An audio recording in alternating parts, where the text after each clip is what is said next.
What's good, everybody? We're back with another episode of the Catch This Fade podcast. Want to thank everybody for hitting that subscribe button. Now, we're really appreciative of the support that we're getting.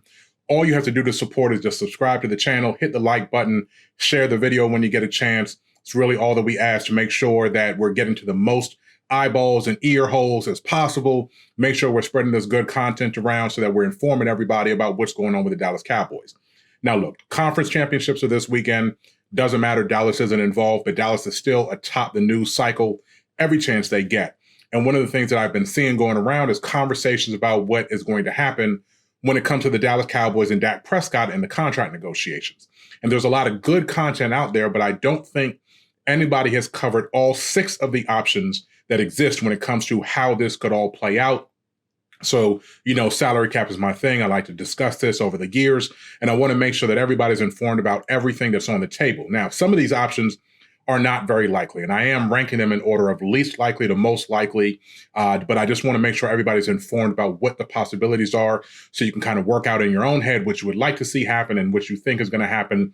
Most of the time, those are 2 different things when it comes to the Dallas Cowboys, right? We know how Jerry Jones operates. We know how Stephen Jones operates. Really, it's Stephen Jones that's in charge.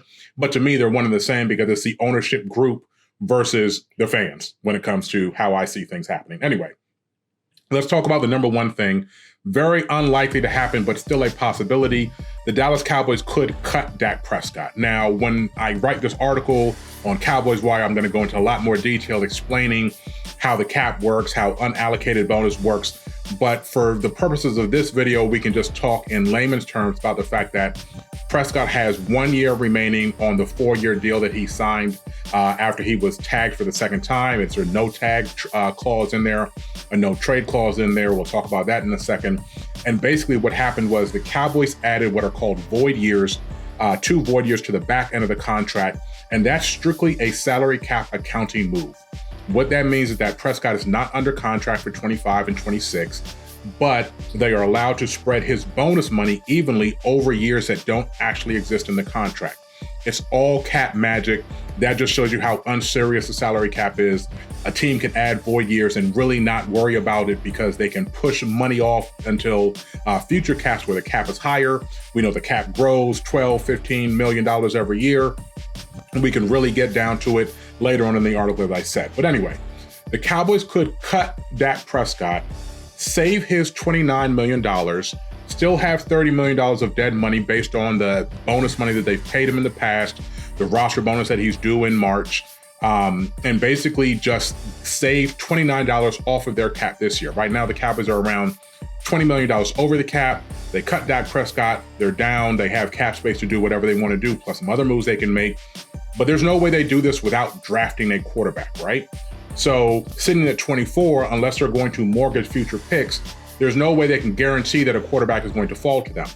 So in my estimation, this would be a June 1st cut and not the typical way that we talk about June 1st cuts where the player is cut now and then the team gets a salary cap savings later. I mean, literally waiting until after June or after the draft at the very least in order to release Dak Prescott. Because then they would know that they have a future. They're not going to just hand the reins over to Trey Lance. If they were thinking of doing that, they would have had him as a backup quarterback sometime this year to get him some snaps. They didn't do that. He was third string all year. They're not thinking about handing the reins over to Trey Lance for 2024 unless they have to because of injury. But if they were to draft a quarterback, if somebody were to fall to them at 24, they make a mid-sized move up to get a guy that they really think is a future, I could absolutely see them saying to Dak, you know what, your time is done. It didn't work out. We're going to go ahead and release you. Again, very unlikely chance that could happen, but we still have to discuss that as a possibility. The next unlikely move that I think could happen is that Prescott could waive his no trade clause. Now, everybody says, that obviously it was a stroke of genius. The Cowboys fucked around with him during the first negotiation when they could have extended him. They ended up tagging him after his rookie contract was over. When they finally got to the negotiating table and talked with him, Prescott forced them into tagging him a second time so that if he ever gets tagged again, anytime in his career, it's going to be the 3rd franchise tag, which is 140% of your previous year's salary. He also had a no trade clause. And a lot of times when you talk about trading Prescott, that's the first thing that people say. Oh, he has a no trade clause. He's going to turn down unless it's to a great situation. And to that I say, not so fast, my friend. Because the way that y'all treat Dak Prescott, not me, the way y'all treat Dak Prescott, if ownership ever came to him with the idea that they were looking and seeking trade compensation for him to move away from him, I don't think Prescott would be that picky about the places that he goes. I mean, certainly there's going to be some places that he's never going to want to go, right? Understandable. But I don't think it's going to be such a small list. If they when they talked to him about this, his agent goes, they give him permission to work out a deal with a team. If there is anywhere close to top of the market value, which I think would have to be the case if he were traded, teams trade for guys all the time and they give them top of the market contracts even after they've given up trade compensation. I think that Prescott would be interested in going someplace else if the team told him they were seeking to trade him. So I don't think it's going to be just 3 or 4 teams that he would consider. I think he would have top teams, but I think there's probably 10 to 12 teams that Prescott would probably okay a deal to based on the current surroundings and situations of the team that he would be going to. A lot of the teams that I think about, like Minnesota, Seattle, Atlanta, even Chicago, I think there are capabilities of each of those teams to be able to make Dak Prescott into an instant winner there. And maybe just a change in environment is what he's looking for. Maybe he looks at the way the franchise has been run for the last 28 years with no success and says, I'm not the reason why we're not winning, but everybody thinks I am. I'm taking all the blame. Let me go someplace else and see what happens. So I think that's a small, minor change of happening, but it's still something that needs to be discussed, right? And the next one is no new deal this offseason, right? This is the lame duck approach.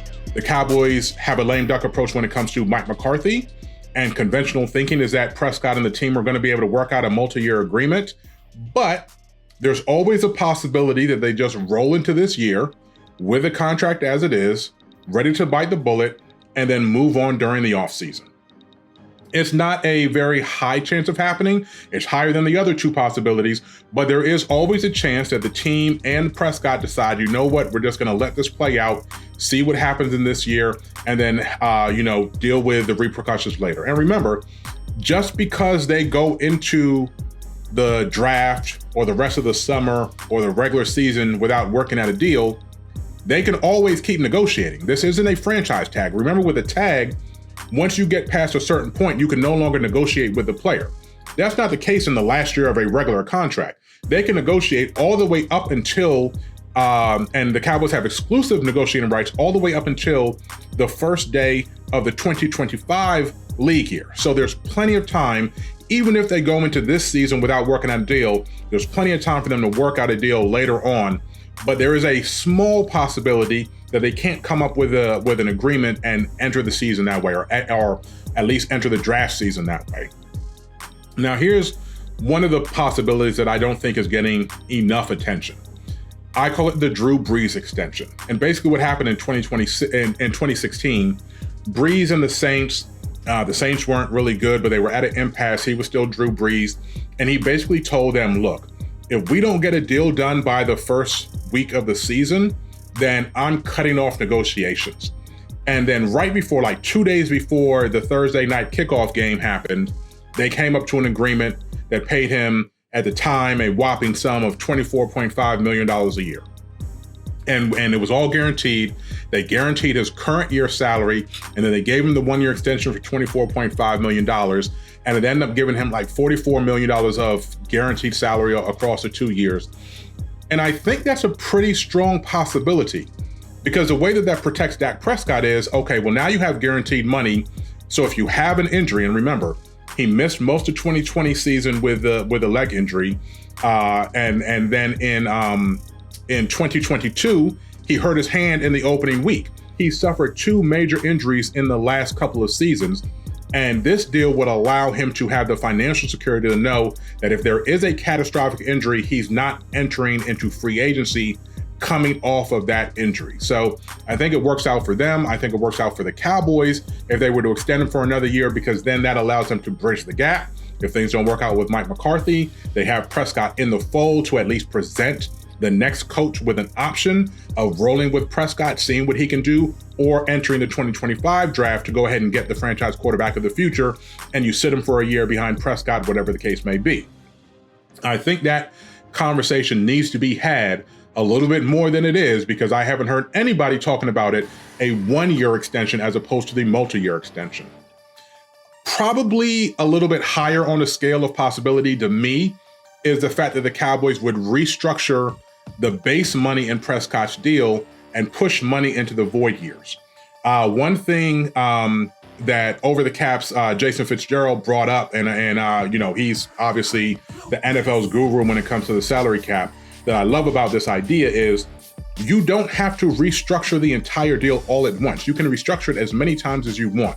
So the Cowboys can simply convert base salary to a restructure bonus, push money off into future cap years to lower the cap hit based on each contract that they're looking to sign. So they don't have to bring the whole $29 million base salary all the way down to $1 million immediately. Because what that does is, again, it pushes money off into future years, into dead money in 2025.